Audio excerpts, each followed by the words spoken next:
เห็นว่าพี่อุ๊บเป็นนั เด็ ก ก เรียน ช่า ช่าง ง กล เด็กช่างกลเรียนช่างยนต์นะฮะพี่ก็จะบู๊เลยทุกอย่างเลยทั้งบู๊ทั้งเที่ยวทั้งกินทั้งต่อยทั้งเรื่องผู้หญิง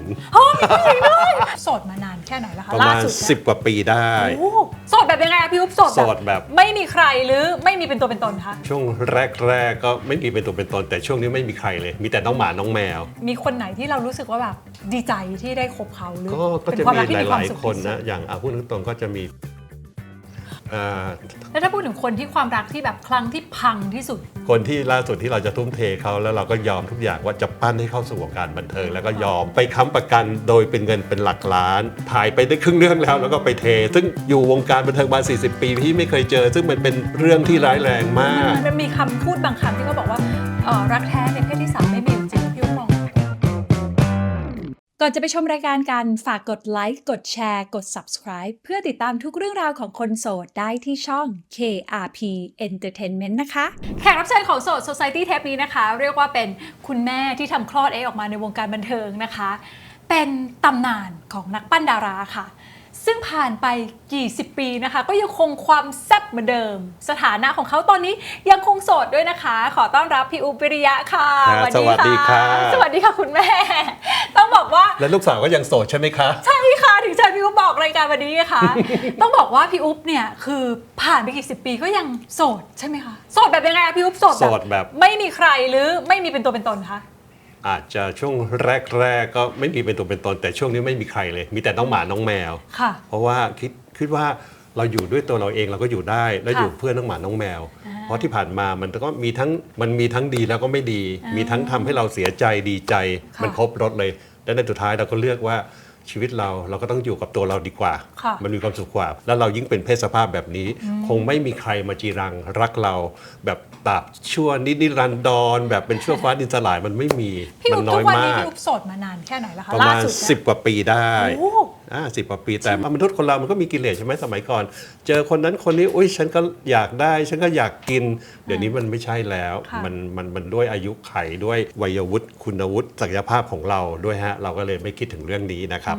พี่อุ๊บย้อนกลับไปสมัยแบบเด็กๆค่ะพี่อุ๊บเห็นว่าพี่อุ๊บเป็นเขาเรียกอะไรเป็นนักเรียนช่างกล เด็กช่างกลเรียนช่าง ค่ะ ยนต์นะฮะก็จะโอ้ทุกรถเลยทุกอย่างครับ ก็คือแบบเหมือนถ้าเราพูดถึงนักเรียนช่างบางคนจะไปเข้าใจว่าเป็นแบบยกพวกตีกันอะไรอย่างเงี้ยมีไหมคะ ก็ประมาณนั้นนะ อ๋อเป็น เพ อย่างนั้น ราะพี่ก็จะบู๊เลยทุกอย่างเลยทั้งบู๊ทั้งเที่ยวทั้งกินทั้งต่อยทั้งเรื่องผู้หญิงคือ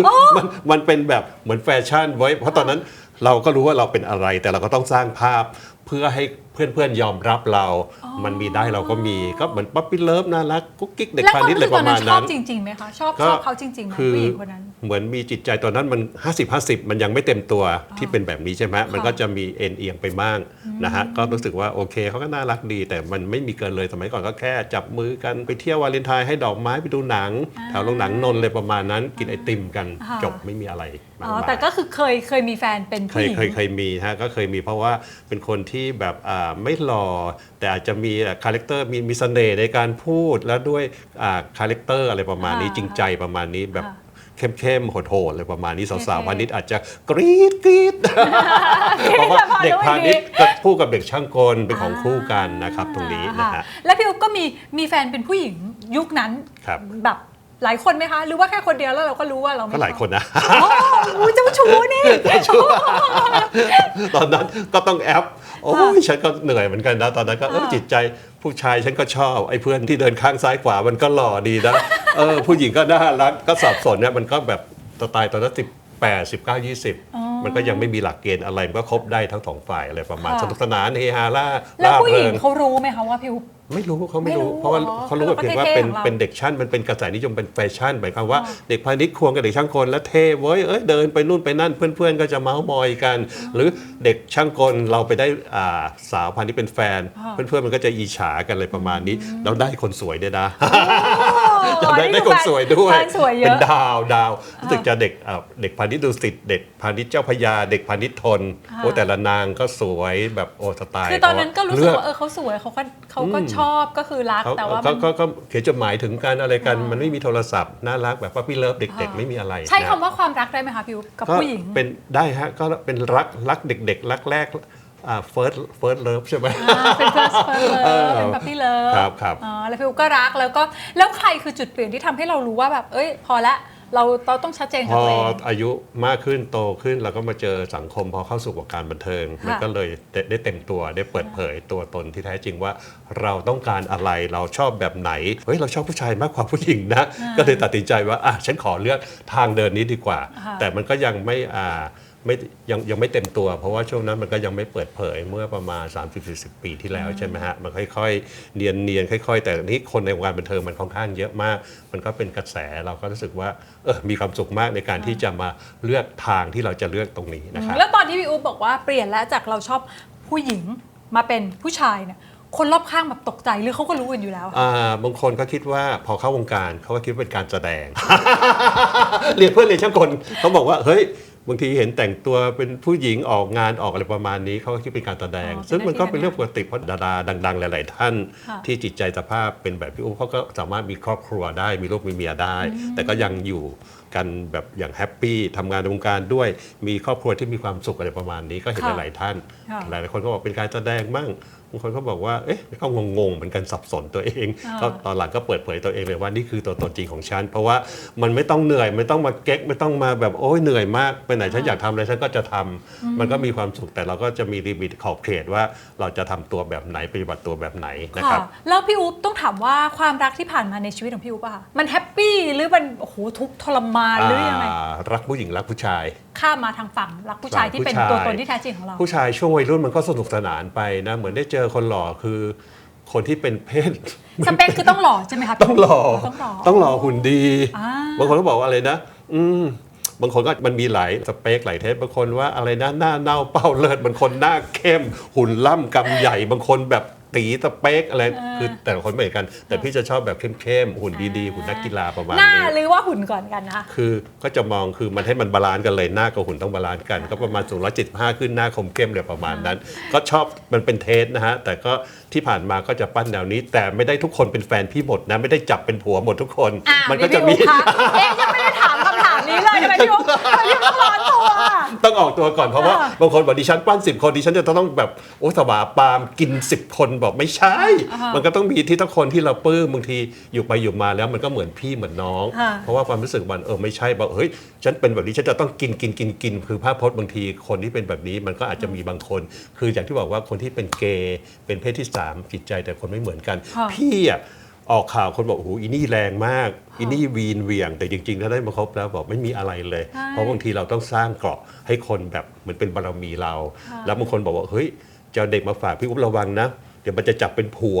ว่าไม่ใช่เราก็ต้องแยกแยะนี่คืองานนี่คือลูกเด็กที่เราจะสร้างไม่งั้นตายเลยพูดตรงว่าเรื่องตรงนี้มันปิดบังไม่ได้เดี๋ยวนี้โลกมันไปถึงไหนแล้วถูกแฉมาตายพี่ก็จะมีข้อดีตรงนี้จะไม่มีข่าวเสียหายเรื่องผู้ชายเลยอยู่มา40 กว่าปีใช่ไหมฮะใช่ค่ะเพราะว่าจริงๆต้องบอกว่ารู้จักกับพี่อุ๊บมาตั้งแต่ปี40 42อะไรนะคะเราไม่ค่อยได้คุยกันเรื่องความรักมันเหมือนแบบแต่พี่เองก็พยายามจะยัดเยียดหาผู้ชายหาพระเอกให้เธอก็ไม่เอาตลอดเนี่ยจับคู่ให้เธอเขาไม่เอาจนเขามีลูกมีเมียไปหมดแล้วแต่กลับมาถามพี่อุ๊บคะว่าแล้วทำไมพี่อุ๊บถึงความรักกับนักปั้นดารายุคนั้นเราใช้คำว่านักปั้นนะคะนักปั้นกับเด็กในสังกัดมันมีทางเป็นไปได้ไหมคะมันมีนะมันก็มีหลายคู่โนเนมคู่ที่กำลังจะดังบางคนเขาก็แบบว่าเหมือนคนที่เป็นแบบนี้บางทีอยากได้อาจจะมีเพศสัมพันธ์ครั้ง2 ครั้งแล้วแต่แล้วก็มีความรู้สึกเป็นพี่เป็นน้องกันมันจะมีหลายเคสหลายแบบคนที่เป็นแบบบางคนก็อยากจะรักครอบครองบางคนก็รักสนุกรักเหมือนแบบว่าวันไนท์สแตนแล้วก็ไม่มีอะไรไม่คิดอะไรแล้วอะไรเงี้ยฉันอยากได้พอได้ในสิ่งที่ต้องการแล้วฉันก็เลิกลาก็เป็นพี่เป็นน้องทำงานกันไปมันก็จะมีหลายแบบก็ยังคงต้องทำงานกันอยู่อย่างพี่เองบางทีรักคนนะไม่ได้มีเซ็กเลยนะมันเป็นรักที่ผูกพันรักคือการให้โอ้ดูดีจังเลยเนาะดูฉันเป็นแม่พักเป็นนางเอกมากแล้วมันจะไปต่างอะไรกับการที่สมมติมีเด็ก2 คนนึงที่เราชอบในเชิงชู้สาวแต่เราก็ไม่ได้ครอบครองไม่ได้อะไรแต่อีกคนนึงก็คือก็รักเหมือนน้องเลยแล้วมันต่างกันยังไงคะในเมื่อก็ต่างกันเพราะว่าเราก็ถ้าเราก็จะเอ็นดูคนที่เรารักเหมือนที่เราอยากจะเป็นแฟนด้วยแต่เนี่ยอีกคนหนึ่งเราก็จะส่งไม่ส่งเคยมีแบบนี้เคสพี่มีแบบนี้เราก็ส่งควบคู่กันไปนะฮะแต่มันเป็นความสุขอะเป็นความสุขในการที่ได้ซัพพอร์ตเขาสนับสนุนเขาให้เขามีชื่อเสียงมีงานมีเงินพอตั้งใจคิดฉันอยากมีอะไรกับเขา พอสักครู่หนึ่งสักพักหนึ่งมันก็ไม่อยากมีอะไรอ่ะมันเหมือนแบบไม่ได้โหยหาไม่ได้แบบทวินที่จะต้องมีเพศสัมพันธ์กันเจอน่าจะต้องมีบางคนแบบโอ้ยมันเยอะแยะมากพี่เกิดมาโชคดีที่อาจจะไม่ใช่เป็นคนที่แบบราคะตัณหาจัดขนาดนั้น มันก็เลยรอดตัวไปก็ต้องขอบคุณพระเจ้าที่สร้างมาให้เรามีค แล้ว วาม มี คิด ไหมคะพี่อุ๊บที่แบบว่าบางคนเข้ามาก็คืออยากเข้าวงการมาก มี ที่คือเสนอ ก็เสนอตัวมาอินบ็อกซ์มาไลน์มาหรือบอกข้อความมาเลยว่าอยากเป็นดารานะฮะแล้วก็ส่งรูปโป๊ของเขามารูปเห็นอวัยวะเพศของเขาเลยดิฉันก็โอ้ my พี่ god อุ๊บปั้นพระเอกนะไม่ใช่ ใช่เขาส่งมาอย่างนี้เราก็โอ้ไม่ได้ก็บอกไม่แล้วมีอย่างเช่นเหมือนเป็นนายหน้าต้องการดาราในสังกัดพี่อุ๊บอะไปเปรอไปกินอะพูดง่ายว่าเหมือนเราเป็นแม่เราอะที่มาจะเอาเด็กเราไปนอนด้วยพี่บอกไม่ได้นะน้องๆไปไม่ได้ถ้าต้องการเด็กพี่อุ๊บไปเองได้ค่ะ มีเยอะเลย พอนับน้องไม่ได้รับงานประเภทนี้แต่น่าสนใจ จริงๆมีอันนี้เล่าให้ฟังเลยนิด เคยพาอ้ำพัชราพาอิสริยาเก็บนุยาไปงานหนึ่งแถวราชภัฏสวนจันทร์เกษมตอนนั้นไปกันเยอะเลยแต่แล้วไปงานใหญ่โตผู้ใหญ่อาจจะโตแต่แล้วมีผู้หญิงคนหนึ่งแต่งตัวดีมากมากระซิบว่าท่านต้องการน้องท่านต้องการน้องอ้ำพี่ตกใจเลยพี่บอกพี่ไม่ได้ค้าประเวณีนะฉันเป็นแม่เล่าน้องไม่ได้น้องไม่ได้เล่าให้ฟังมีจริงๆ ไม่มีใช่ของอยู่กับพี่อุ๊บไม่เคยมีใครไม่ เพราะ มี เราจะไม่นั่นตรงนี้เลยพี่ถือมากตรงนี้นะฮะนี่เหตุการณ์30 กว่าปีแล้วตอนหนูเข้าวงการใหม่ โอ้ยเราต้องภูมิใจไหมเนี่ยมีคนเพราะว่ามีคนถามบอกว่าเคยมีแบบอย่างนี้ไหมที่ ๆมี มาเสียอะไรเงี้ยบอกว่า ติดต่อพี่มาเยอะแยะแต่พี่ไม่เอาถ้าจะเอาดิฉันไปเองเลยบอกเงินมาผ้าหลุดเงินสะดุดผ้าหลุดแค่สะดือค่ะ ยื่นมือยื่นแมวกันเลย พี่อุ๊บแต่ถ้าสมมุติว่าอย่างเงี้ยพี่อุ๊บบอกว่าแบบคือพี่อุ๊บแบบแยกได้ ครับ แต่เรื่องความรักอะพี่อุ๊บมันจริงๆมัน ก็มันเป็นช่วงหนึ่งบางทีเราก็ทวินโหยหาบางช่วงหนึ่งเราก็ไม่คิดเราคิดอนาคต คือพี่มีสิ่งที่หิวใจคือน้องหมาน้องแมว ยามที่เราเจอเรื่องปัญหาต่างๆนานามากลับมาเราเจอน้องหมาน้องแมวพี่อยู่กับน้องแมว40-50 ตัวแต่ก่อนหมาเยอะก็ตายตามอายุไข มันก็มีแบบเหมือนกับว่ากลับมาแล้วเรามีความสุขกับเขาเราพูดกับเขาเขารู้เรื่องเขาก็จะเป็นอย่างที่บอกพี่คิดว่าบางทีเราเลี้ยงสัตว์มันซื้อสัตว์มันไม่แว้งกัดเหมือนเลี้ยงคนเราก็ได้ข้อคิดว่าผู้ชายเขาก็ต้องคู่กับผู้หญิงกับทางเรื่องเพศที่3เนี่ยมันยากมากนอกจากเขาเข้ามาแสวงผลหาประโยชน์มันมีจริงชายจริงกับเกย์สามารถอยู่ด้วยกันได้ก็มีนะแต่มันน้อยมากนะเปอร์เซ็นต์น้อยมากก็เห็นในหลายคู่ที่เป็นเพื่อนพี่เขาก็อยู่กันอย่างมีความสุขนะแต่มันหายากก็คงไม่คิดถึงจุดนั้นแล้วคิดทุกวันนี้ก็ทำยังไงให้เราอยู่รอดได้แล้วก็มีน้องหมาน้องแมวที่เราซัพพอร์ตดูแลเขาได้แล้วพร้อมที่จะสนับสนุนคนที่ดีๆเข้ามาในชีวิตเราเข้าสู่วงการบันเทิงค่ะ เรียกว่าชีวิตความรักของพี่อุ๊บก็ผ่านมาหลายรูป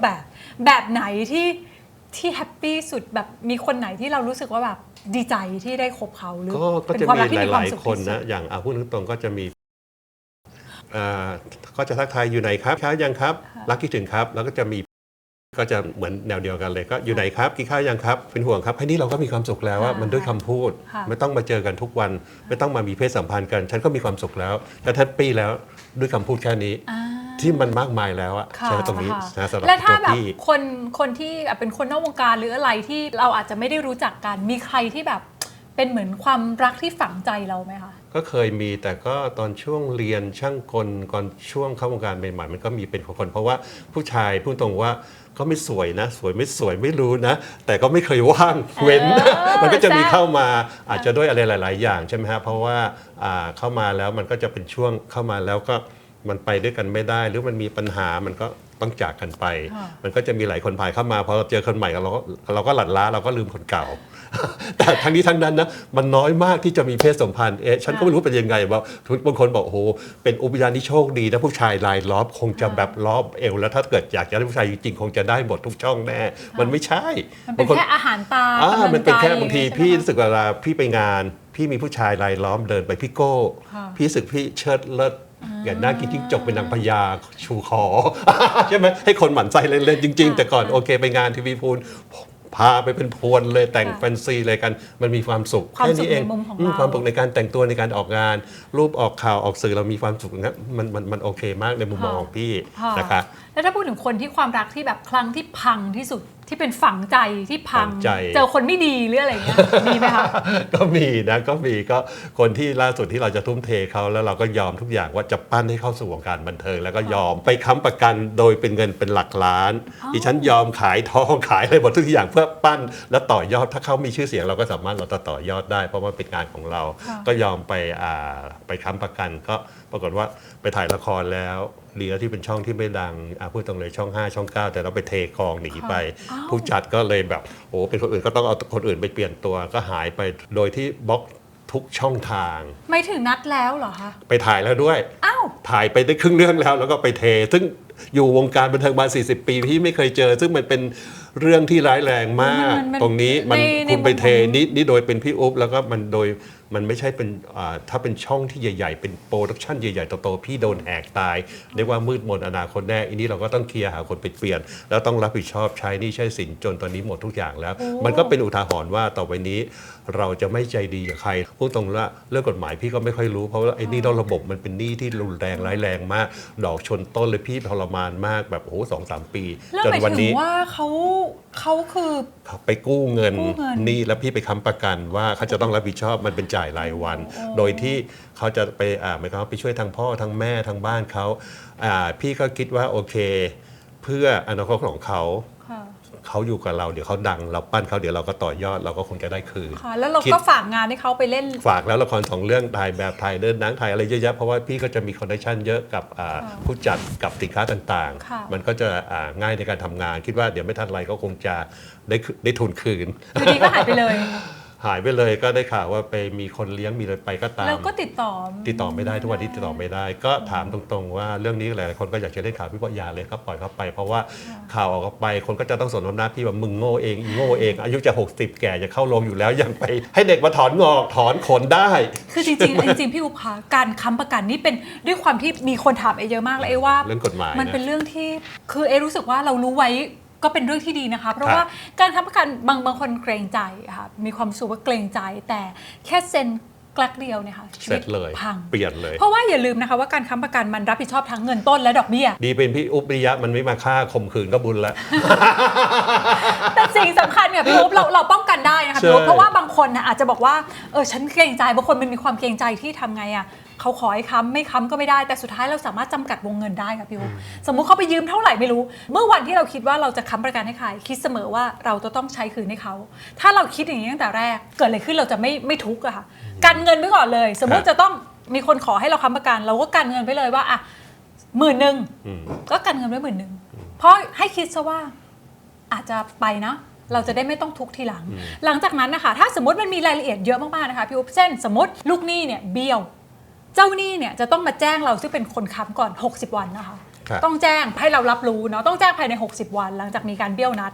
นอกจากนั้นยังมีอะไรอีกคะถ้าสมมติบางคนเจ้าหนี้กับลูกหนี้เขาหัวหมออะเขาแบบมีคนค้ำอยู่แล้วนี่โอเคถ้างั้นอีลูกหนี้ฉันเลื่อนเวลาให้เธอนะสมมติจะต้องใช้สิ้นเดือนนี้เลื่อนไปเป็นสิ้นเดือนหน้าอย่างเงี้ย ผู้ค้ำประกันหลุดพ้นแล้วนะคะ ครับ เพราะถือว่าเป็นสิ่งที่คุณตกลงกันเอง ถ้าคุณขยายเวลาให้เขาเพราะฉะนั้นผู้ค้ำประกันหลุดแล้วไม่ต้องมาชดใช้หนี้รวมถึงอะไรอะคะอย่างบางทีไปลดหนี้กัน เจ้าหนี้บอกว่าโอเคยืม100,000 คุยกัน ลดเหลือ 50,000 เพราะฉะนั้นผู้ค้ำก็จะต้องชดใช้แค่ตามนั้นนะคะ ครับ คือไม่ใช่เงินต้นทั้งหมด ก็ นะคะ เป็นความรู้ใหม่ ใช่ใช่เพราะว่าเป็นสิ่งที่ถ้าเรารู้ไว้มันเป็นสิ่งที่ดีที่ป้องกันตัวเราไม่ต้องทุกข์เพราะพี่อุ๊บทุกข์มาก ครับ ใช่ไหม โอ้ยตอนนี้ไม่ทุกข์แล้วไม่ค้ำไม่ใครแล้วค่ะ ไม่เอาแล้ว ใช่ถ้าเลือกได้ค่ะอย่าค้ำค่ะ แต่ถ้า ไม่ ส เอา มมติ แล้วค่ะ สมมติจำเป็นต้องค้ำให้กันเงินตรงนั้นไว้ก่อนเลย เพราะว่าเวลา ครับ เกิดปัญหามัน ครับ ทุกข์ทรมาน แล้วนอกจากเรื่องเงินนี้ค่ะพี่อุ๊บมีคนแบบโหดๆไหมคะแบบทำร้ายร่างกายมีอะไรอย่างเงี้ยไหม ไม่มีนะ เพราะว่าทุกคนก็รู้ว่าเป็นพี่อุ๊บวิริยะมีชื่อเสียง แล้วก็บางทีเราโพสต์รูปกับหนุ่มกัญชัยกับมดดำกับตำรวจไซเบอร์หัวหน้าใหญ่วันเนี้ยเขาก็ไม่กล้า เพราะว่าเขาเป็นเจ้าหนี้ที่ดีมาก พี่ก็พุ่งแต่ชดใช้กรรมจนทุกวันนี้หนี้หมดสิน โล่ง ก็ ชีวิต เริ่มนับหนึ่งใหม่ก็ต้องขอบคุณทุกสิ่งทุกอย่าง แล้วก็ขอบคุณที่เรายังมีชื่อเสียงทำให้งานเข้ามาพีเตอร์ไซแมวยาสีฟันน้ำดื่มผลไม้เข้ามา นี่ อี เป็น เวนต์อะไรเข้ามา พรีเซนเตอร์นะคะ ครับ นี่ ต่อ แบบ สัญญา ว่า แล้วก็ดิฉันจะ 67 แล้วก็ยังมีคนติดต่อ โอ้ พรีเซนเตอร์มีอีเวนต์ไปร้องเพลงงานบวชงานแต่งงานขึ้นบ้านใหม่ไปร้อง เพลงหลั่นล้าได้อะไรทุกสิ่งทุกอย่างไปเดินแบบแต่ส้นสูง6 นิ้วได้ทำทุกอย่างที่ได้เงิน โดยที่เราทำเต็มที่คุณจ้าง10,000ฉันทำแสนคุณจ้างแสนฉันทำล้าน ใช่ จริง พี่อุ๊บทำไมพี่อุ๊บแบบอย่างที่พี่อุ๊บบอก60 กว่าทำไมพลังยังแบบโอ้โหเยอะ ๆมันต้องอยู่แต่เพราะว่าเรารู้สึกว่าไม่ได้อย่างน้อยเรามีอีก50 ชีวิต คือน้องหมาน้องแมว ค่ะ ก็เราบอกว่าแต่ตอนนี้สบายแล้วถ้าฉันตายไปมีคนรับเลี้ยงแล้ว ใครอะ เจ้าของใจแมวเอาตั้ง10 ตัวไหมลูก โอ้โหบ้านเองมีอยู่5 ตัวค่ะ มีใครอยากได้ไหมคะ คือมันก็มีความสุขนะแล้วพูดจริงๆว่าคนเลี้ยงน้องหมาน้องแมวนะมันไม่อดตายเขาบอกว่าเขาจะให้โชคให้คุณอย่างพี่อุ๊บบอกว่าแม่อยากได้งานจังเลยลูกขอ3 ตัวตรงนะได้จริงๆเลย นี่คืองานเหรอคะ3 ตัวตรง จริงๆ แม่อยากออกทีวีนะมาเลย Workpoint อมรินทร์ช่องอะไรติดต่อมารายการละ15,000รายการละ2,000 จริง ๆ ไม่เชื่ออย่าลบหลู่พอมันจะแย่ๆถึงที่สุดพี่เคยมีเงินในบัญชีจำได้เลย วันที่ 27 มกราคม 24 บาท 94 ตังค์พอวัน 28 ทรายแมวโทรมาโอนให้พี่100,000ค่ามัดจำพี่บอกโอ้พระเจ้าแบบจริงๆพี่ก็เชื่อในเรื่องนี้ ค่ะ มันก็เลยมีความสุขว่ารักหมารักแมวดีกว่ารักผู้ชายนะนะใช่ไหมเรามีความสุขมากกว่า ทุกวันนี้ความสูงของพี่อุ๊บคืออะไรคะ ก็คือทำงานแต่งตัวสวยๆ ได้มาเจอคนนั้นคนนี้แล้วก็เลี้ยงแมว ทุกวันก็ตักขี้แมวล่อนทองทุกวันอยู่ในห้องทำไม่จ้างแม่บ้าน มันก็มีความสุข ไลฟ์สไตล์พี่อุ๊บเป็นคนง่ายมากค่ะเดินตลาดบางกะปิ แต่นั้นก็คุ้นหน้าบางทีเดินนะก็จะแต่งตัวธรรมดาลากอีแตะเสื้อยืดกางเกงขาสั้นเดินถือหิ้วอาหารหมาแมวเดินทุกวันบางทีคนก็บีบแต่ปั้นพี่อุ๊บสวัสดีค่ะแล้วก็เรียกมาหนูทำบุญ1,000ค่ะเหรอพี่ก็ตกใจเจออย่างนี้บ่อยมากเคยมีนะน้องนะพูดตรงๆว่าคนที่เป็นแฟนคลับพี่อุ๊บค่อนข้างมากช่วงนั้นที่พี่แย่ๆมากพี่ก็ลองไปจะขับแก๊ปก็ลองเอาชุดน้องๆในแบบมาขับจะขับดูแต่แล้วก็โพสต์ลงก็มีแฟนคลับคนหนึ่งเขาบอกติดตามพี่อุ๊บมานานไม่เคยเจอกันเลยขอบัญชีพี่หน่อยหนูจะโอนช่วยอาหารหมาแมวแล้วช่วยพี่อุ๊บตึ้งเด้งมาเท่าไหร่รู้ไหม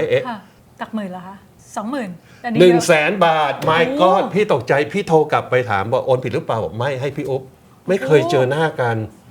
แล้วก็ได้ถามเขาไหมเขาทำไมเขาให้เพราะอะไรหรือเขารักหมาแมวเขารู้ว่าพี่อุ๊บทำเพื่ออะไร เขารักพี่อุ๊บเขาบอกพี่อุ๊บไม่ต้องไปขับรถเขาติดตามพี่อุ๊บมา10 ปีแล้ว100,000 บาทมันเยอะนะเยอะนะคะเยอะนี่คือเร็วๆนี้ไหมคะพี่อุ๊บ ประมาณ 4-5 ปีเร็วๆนี้ก็ก็ช่วงโควิดก็คือคนก็หนัก ก็มีหลัก 50,000 ที่เป็นแฟนคลับพี่ประมาณ 5-6 คนทุกคนก็จะช่วยตอนที่ทุกคนว่าที่ปลดหนี้ทุกคนแฟนคลับพี่ช่วยนะนี่ขนาดเป็นอุบลิยะถ้านักร้องดังๆจะแค่ไหนเขารักในสิ่งที่เราทำ เขารักในไลฟ์สไตล์พี่อุ๊บคือของพี่ชัดเจนแล้วพี่ก็จะไม่มีเฟกเวลาไปไหนพี่ก็จะบ้านๆจะโพสต์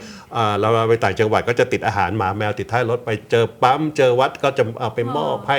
คือมีความสุขกับหมาแมวแล้วก็ต้องขอบคุณการคุณเสกก่อนพี่เสกติดคุกคุณการโทรมาพี่ตี 2:30แต่ยังเป็นงงตี 2:30พี่ต้องมารับสายมาพี่ว่ามีหมากี่ตัวแมวกี่ตัวแกก็ส่งอาหารมาให้พี่60 กระสอบเพราะพี่ดูแลพี่จะมีแมวต่างจังหวัดหมาต่างจังหวัดด้วยทุกวันนี้เลยครับน้องๆก็ช่วยกันนะก็ทำเรารู้สึกว่าเราก็มีความสุขไปคือชีวิตนี้ก็เพื่อหมาเพื่อแมวผู้ชายก็ช่างมันไม่ดีก็ไม่ต้องมีมันถ้ามันดีก็เอาพี่อุ๊บเราแบบทุกวันนี้โมเมนต์ของเขาเรียกว่าอะไรอะความเป็นโสดอย่างเงี้ยนะคะมันทำให้พี่อุ๊บมีโมเมนต์อะไรไหมคะว่าแบบเฮ้ยเป็นโสดมันก็ดีนะก็ดีนะพี่ว่าไม่ต้องมาทวินหาจะต้องมาเขาเรียกอะไรมาจิกกันอยู่ไหนทำอะไรจะต้องห่วงเขาจะไปทำอะไรกับใครเราก็จะมีความสุขเราอยากจะทำอะไรเราก็ทำเราอยากจะกินอะไรเราก็กินเราอยากจะไปไหนเราก็ไปมันไม่มีภาระอะไรประมาณนั้นนะฮะตรงนี้พี่ว่าดีกว่ามีคือบางทีนิยามเขาบอกว่ามีรักแล้วมันมีทุกข์ก็ลองมีแต่โอ้ยอยากมีความสุขค่ะไม่ต้องมีก็ได้ชีวิตนี้เราว่าเรามีเงินเรามีชื่อเสียงสุขภาพสมบูรณ์แข็งแรงเราก็แฮปปี้แล้วนะแล้วถ้าจะถามพี่อุ๊บว่าด้วยความที่พี่อุ๊บเป็นเพศที่3เนาะพี่อุ๊บมองว่ามันมีคำพูดบางคำที่เขาบอกว่ารักแท้ในเพศที่3ไม่มีอยู่จริงพี่อุ๊บมองตรงนี้มันมีนะแต่มันน้อยมากอาจจะ 1% 2% พี่เห็นตัวอย่างหลายๆคู่คนในวงการบันเทิงมีนะแต่มันอาจจะน้อยนะฮะตรงนี้มันก็เลยกลายเป็นที่แบบเขาก็อาจจะพูดแบบเหมือนมันไม่ใช่อะไรมันไม่จริงมันไม่ใช่แต่มันก็มีแต่มันน้อยส่วนน้อยเพราะว่าทุกวันนี้รักแท้ในเพศชายเพศหญิงบางทีก็ไม่ใช่ง่ายที่จะเจอรักแท้ได้เพราะว่าเดี๋ยวนี้หญิงกับหญิงก็มีชายกับชายก็มีขนาดผู้หญิงกับผู้ชายรักกันจะตายขนาดโอ้โหบางคนสวยหวานแล้ว จักรวาลก็ยังมีปัญหาหย่าร้างตามกันมามันเป็นเรื่องปกติมันไม่ได้อยู่ที่เรื่องเพศนะคะมันอยู่ที่ความรักนะจิตใจของคนสองคนที่จิตใจของคนสองคนที่อยู่ด้วยกันว่ามันไปด้วยกันได้ไหมบางคนอยู่กันไม่ถึงปี2 ปีเลิกกันแล้วอะไรประมาณเนี้ยมันก็ไม่ดีมันต้องศึกษากันก่อนที่จะอยู่ด้วยกันนะครับพี่อุ๊บแล้วทุกวันนี้พี่อุ๊บเรียกว่าบั้นปลายแล้วเนาะ60 กว่ามันถือว่าบั้นปลายแล้วพี่อุ๊บประคองตัวเองยังไงให้อยู่ได้อย่างชีวิตที่มั่นคงเพราะจริงๆชีวิตพี่อุ๊บเนี่ยโอ้โหมีความอย่างนี้มันมีขึ้นมีลงมีขึ้นจนเคยสูงสุดเคยขึ้นเคยลงคือตอนนี้ก็เลยเราก็จากเหตุการณ์ที่ผ่านมาทั้งหมดทั้งมวลก็มันก็จะเป็นอุทาหรณ์สอนใจพี่บอกว่าตอนนี้ฉันจะกลับไปเหมือนเก่าไม่ได้เพราะสิ่งที่ผ่านมาเป็นบทเรียนเพราะว่าบางทีการที่เราไม่มีเงินมันเหมือนหมาตัวหนึ่งอ่ะมันยากมันเหนื่อยลำบากคนดูถูกมากหลายๆคนถ้าเขาไม่เชื่อว่าพี่ตกพี่ขาลงพี่ก็ยอมรับนะหลายคนคิดว่าเป็นคอนเทนต์เราก็ไม่โทษใครเราโทษในสิ่งที่เราทำแต่ตอนนี้เราก็แก้ไขแล้วว่าที่เกิดขึ้นเพราะอะไรแล้วเราก็คิดว่าเราจะไม่กลับไปเป็นอย่างเก่าก็เป็นบทเรียนสอนใจว่าตอนนี้ฉันจะต้องสู้ฉันต้องทำทุกอย่างเพื่อการกลับมาโดยที่ชื่อเสียงเรามีทุนอยู่แล้วโดยชื่อเสียงและกำลังแรงกายเราก็เลยมาลุยทุกสิ่งทุกอย่างตอนนี้ทำหมดทุกสิ่งทุกอย่างทั้งหนังทั้งละครอีเวนต์เลยเข้ามาก็มีความสุขกับการทำงานและมีความสุขอยู่กับหมากับแมวนะฮะถึงต้องบอกว่าไม่มีผู้ชายฉันก็อยู่ได้ฉันก็นอนกับหมากับแมวฉันหลั่นล้าไปไหนก็ไปเลยประมาณนั้นรักแท้ของพี่อุ๊บก็คือน้องหมาน้องแมวตอนนี้คิดว่าเป็นที่ฮิวใจดีที่สุดก็คือน้องหมาน้องแมวนะครับพี่อุ๊บดูแบบดูมีความสุขแต่ถ้าสมมติวันหนึ่งมีคนเข้ามาจริงๆเขาแบบชัดเจนว่าเขาไม่ชอบน้องหมาน้องแมวทำไงคะพี่อุ๊บก็ต้องเลือกพี่ก็ต้องเลือกอะไรน้องหมาน้องแมวผู้ชายมันก็แค่นั้นเองใช่ไหมพี่ว่าเพราะหมาแมวบางทีมันอยู่กับเราคือรักเขาแล้วเลี้ยงตั้งแต่เด็กๆเลี้ยงบางตัวตั้งแต่ยังไม่ลืมตาป้อนนมไปเจอกลางถนนไปเจอลอยน้ำมาไปเจอที่ตลาดเรามีความผูกพันนะเรื่องผู้ชายก็คงไม่เท่าไหร่หรอกเพราะว่าเดี๋ยวนี้มันคงยากแล้วนะที่จะไปปักหลักรักใครถวายชีวิตถวายแบบที่จะฆ่าตัวตายอะไรแล้วอีกอย่างเคยมีไหมคะพี่เคยนะตอนสมัยวัยรุ่นเคยคิดฆ่าตัวตายฆ่าผู้ชายด้วยนะฆ่าผู้ชายทำไมไม่ฆ่าตัวเราเองเลยไม่ได้ฆ่าผู้ชายด้วยฆ่าคู่อะไรอย่างเงี้ยเหรอคะเอาระเบิดแม่งบุ้มตายคู่เลยคิดเด็กๆตอนนั้นสมัยเรียนช่างกลหล่อมากอะไรตอนสมัยก่อนก็ตอนนั้นก็ยังสับสนตัวเองคิดในใจบอกโอ้ตอนนั้นคือไม่รู้เป็นผีบ้าอะไรนะกะไปหาระเบิดเลยไปนั่นเลยเตรียมแล้วบุ้มตายคู่กันบอกคิดไปแล้วทุเรศขำตัวเองเนาะตอนนั้นมันอาจจะวัยรุ่นป่ะคะฮอร์โมนประมาณ20-21ไม่รู้เรื่องภาษาถ้าทำไปคงแบบให้อภัยตัวเองแน่นอนเลยแล้วบทเรียนความรักให้อะไรกับพี่อุ๊บบ้างคะบทเรียนความรักก็ทำให้เรารู้สึกว่ามันต้องมีเหตุผลเนาะเหตุผลสำคัญที่สุดเลยแล้วก็ความใจเย็นเพราะว่าคนที่เป็นแฟนกันส่วนมากที่ทะเลาะกันก็หึงหวงกันความไม่ไว้วางใจกันสำคัญเลยเรื่องนี้แล้วก็ความนอกใจกันแต่พี่อุ๊บดูเป็นคนแบบถ้ามีคู่พี่อุ๊บดูไม่ครอบครองไหมคะเพราะหรือว่าแต่ก่อนอาจจะเคยอยากครอบครองแต่ทุกวันนี้มันมุมมองมันเปลี่ยนไปแต่ก่อนเราก็อยากมีคู่ชีวิตที่ดีแต่มันเป็นยากเพราะเราเป็นอย่างนี้แล้วก็ตอนนี้ก็เลยบอกว่าไม่ได้คิดละถ้าจะมีรักก็แล้วแต่ใครเข้ามาก็ยังพิจารณานะแต่ฉันก็ต้องคิดฉันก็ต้องเลือกหน่อยแล้วทุกวันนี้สเปคยังเป็นไหมคะว่าแบบต้องรอไม่นะก็ตอนนี้ก็หมายความว่าก็มีเด็กๆบางทีก็มีรุ่นกลางรุ่น50อะไรมาคุยมาเลยเป็นสเปคพี่อุ๊บเลยชอบมากอยากเจอส่งรูปเซ็กซี่พี่อุ๊บมาให้หน่อยบ้าบอกว่าหมายถึงให้เขาไม่ได้ส่งรูปมาให้พี่อุ๊บส่งรูปเซ็กซี่ไปมันจะมีอาจจะเป็นแนวนี้อะไรประมาณนั้นเราก็ชอบสไตล์เราก็ไม่รู้ว่าจะเข้ามาหวังอะไรก็บอกไม่เป็นไรตรงนี้เราก็อยู่ของเราไปพี่อุ๊บก็ดูออกไหมคะว่าคนไหนเข้ามาแบบเฮ้ยอันนี้แปลกๆแล้วรู้นะด้วยประสบการณ์ที่ผ่านมาและด้วยวัยแบบนี้แล้วเราก็รู้อยู่แล้วว่าจะมาแบบไหนใช่ไหมฮะก็อันไหนที่เรารู้สึกว่ามันไม่ใช่มันรู้สึกว่าเฮ้ยเยอะไปแล้วเราก็ไม่คุยไม่อะไรไปบางทีถ้ามาบางทีแรงๆไปอะไรเราก็บล็อกอะไรไปเลยเพื่อความเป็นตัวของเราคือเท่ากับว่าทุกวันนี้คนที่เข้ามาพี่อุ๊บไม่ได้ต้องการหาคนที่แบบสนุกแล้วคืออยากถ้าจะมีก็คือตอนนี้เพราะว่าอย่างที่บอกว่ามันผ่านมาพี่ผ่านร้อนผ่านหนาวมาผ่านอะไรมาเยอะแยะทั้งชีวิตนี้ก็คิดว่าตอนนี้เราเอาในสิ่งที่เรารู้สึกว่าเรามีความสุขสบายใจแล้วไม่ไปผูกมัดใครแล้วไม่เป็นภาระใครแล้วก็ไม่ทำให้เราเดือดร้อนด้วย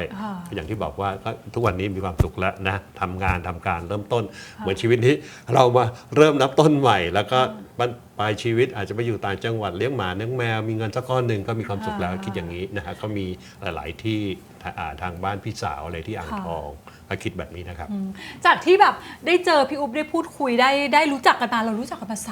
30 ปีนะคะพี่อุ๊บสิ่งหนึ่งที่ทำให้เห็นคือพี่อุ๊บเนี่ยเป็นคนที่ มีความคิดแบบเด็กอย่างหนึ่งคือพอล้มแล้วฉันจะลุกเดี๋ยวฉันก็ลุกละเดี๋ยวฉัน ต้องสู้ แล้วเป็นคนที่แอคทีฟแต่งตัวดูพี่อุ๊บวิ่งมาขนาดนี้ต้องผมยาวจริงๆแต่งชุดคนละชุดกันนะคะแต่พี่อุ๊บเป็นคนแบบมีสีสันคืออาจจะทุกข์บ้างเจออะไรแต่ก็ลุกขึ้นมาสู้ก็ต้องลุกขึ้นมาสู้แล้วก็ชีวิตที่บอกว่าเรายังมีความสามารถตัวพี่เองอะถึงบอกว่ายังไงความสามารถเป็นที่ยอมรับทำได้ทุกอย่างก็ยังมีอะไรดีๆในตัวถึงบอกว่าตอนนี้โลกมันเปลี่ยนไปเดี๋ยวนี้อย่างอินฟูอย่างบางคนหน้าตาไม่ได้หล่อสวยไม่ใช่วัยรุ่นอะไรนะไม่ว่าจะอายุขนาดแต่คุณมีความสามารถถนัดในสิ่งใดๆก็แสดงออกมาทุกคนก็ยอมรับก็ทำให้เราได้งานได้เงินตอนนี้ก็ทำทุกอย่างเป็นพรีเซนเตอร์เดินแบบอีเวนต์ร้องเพลงทำลำหน้างานบวชงานแต่งไปหมดล่าสุดบอกว่ารับเป็นเด็กเอ็นด้วยเหรอคะพี่ว่ามีอะไรชอบมากพี่ขยายความนิดนึงมีน้องคนหนึ่งซึ่งจะทำงานแบงค์บอกวันนี้ไปดูวอลเลย์บอลกับหนูหน่อยนะหนูมีงบให้พี่ 5,000 นะเดี๋ยวหนูไปรับโอเคค่ะก็ไปดูกันที่สนามมังคลาสนุกสนานวันนี้หนูเหงาจังพี่อุ๊บมากินข้าวหนู2 ชั่วโมงนะหนูให้ 5,000 ก็ไปกินกันที่เซ็นทรัลอีสต์วิวเสร็จแล้วกินไปน้องดูดีมากบุคลิกเขาก็เล่าว่าน่ะเขาได้เงินเดือน300,000นะมีคนเลี้ยงแต่เขาก็มีความสุขบอกว่าเดี๋ยวเราไปเที่ยวบาร์โฮสต่อไหมพี่ว้ายเปิดมาทั้งชีวิตผู้หญิงขอโทษนะผู้หญิงเขาชวนพี่ไปเที่ยวบาร์โฮสต่อเดี๋ยวเขาจะเลี้ยงพี่ทุกอย่างอุ้ยตายแล้วพี่ไม่เคยเข้าเลยนะบาร์โฮสจริงๆในชีวิตเลยจริงๆไม่ได้ตอแหลหนูนะเขาบอกเดี๋ยวเอาไว้วันหลังดีกว่าก็จะมีก็ถือว่าเขาได้มาเจอพี่แบบฟิลเพื่อนสาวพี่เขาก็มีความสุขก็ได้คุยได้ระบายมาก็เป็นอย่างนี้ฮะบางคนก็ให้15,000ก็เดือนหนึ่งก็บอกโอ้ตายฉันเป็นสาวเอ็นไปแล้วเหรอก็ถือว่าโอเคนะมันเป็นที่อะไรเขาอาจจะแบบปลื้มเราแบบเราพอพี่ไปคุยแล้วเขามีความสุขมีความสุขคุยเรื่องนั้นเรื่องนี้ถ่ายรูปกันอะไรประมาณนี้บางคนบอกอยู่บางนอกเดี๋ยวกลับมาจะเหมาพี่อุ๊บเลย5 วัน 50,000เลยนะพาไปเที่ยวทะเลได้ผัวฝรั่งเป็นสาวไทยกลับมาอยากเจอพี่อุ๊บก็นะบอกมาแล้วเดี๋ยวซัมเมอร์กลับมาเหมาพี่อุ๊บ5 วันรวดเลยตายละ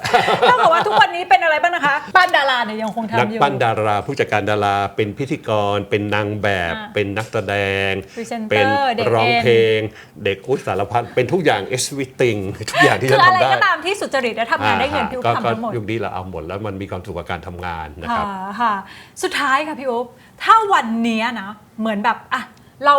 โชคชะตากำหนดให้พี่อุ๊บจะต้องเป็นโสดไปจนถึงแบบ80พี่อุ๊บอยากเป็นคนโสดแบบไหนคะก็โสดอย่างสุขภาพดีแล้วก็มีงานตลอดโสดไม่เป็นภาระใครโสดยังมีคุณค่าไม่ใช่โสดกะโหลกกะลาปลากระป๋องปิดท้ายอีกหนึ่งคำถามค่ะสำหรับคนที่เพิ่งจะโสดหรืออาจจะทุกข์ใจจากความโสดพี่อุ๊บมีอะไรอยากที่จะแนะนำไหมคะโทรเข้ามาคุยกับพี่อุ๊บเลยพี่อุ๊บจะไปเป็นเพื่อนให้จะให้กำลังใจตลอดก็ถึงบอกว่าสิ่งทุกอย่างมันมีการเปลี่ยนแปลงเราก็เริ่มต้นใหม่ใช้เวลาจะเยียวยาจิตใจฮิวใจขึ้นนะครับตรงนี้หรือไม่ก็เลี้ยงน้องหมาน้องแมวสักตัว2 ตัวผู้ชายไม่ดีหรือคนไม่ดีก็ไปจากชีวิตเรานะฮะตรงนี้ก็ขอให้ทุกคนโชคดีในความรักครั้งใหม่หรือถ้ามันไม่มีจริงๆก็ไม่ต้องมีไปเลยค่ะอยู่เป็นโสดอย่างนี้สบายที่สุดค่ะโอ้ต้องบอกว่าวันนี้ขอบคุณพี่อุ๊บมากเรารู้จักกันมา30 ปีที่ไม่เคยได้นั่งคุยกันเนี่ยฉันตื่นเต้นมาก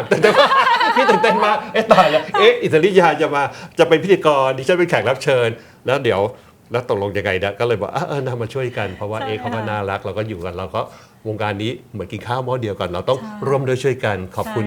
ก็มีกัลยาณมิตรที่ดีดาราทุกคนมาช่วยด้วยใจเห็นไหมได้ตัวเป้งๆตัวปังๆตัวฮอตมาทั้งนั้นเลยต้องบอกว่าต้องขอบคุณพี่อุ๊บมากค่ะเพราะว่าเชื่อว่าวันนี้พี่อุ๊บคือตัวแทนของคน60 กว่าที่พูดง่ายๆคือเกษียณค่ะเราจะเกษียณด้วยวัยแต่ด้วยใจและแรงเรายังมีแรงที่จะแต่ยังไม่หมดความแรงความซ่าหลั่นล้าเขาบอกอะไรนะอรังปังปุริเย่เฮ่เฮ่ค่ะที่ไม่ทำให้คน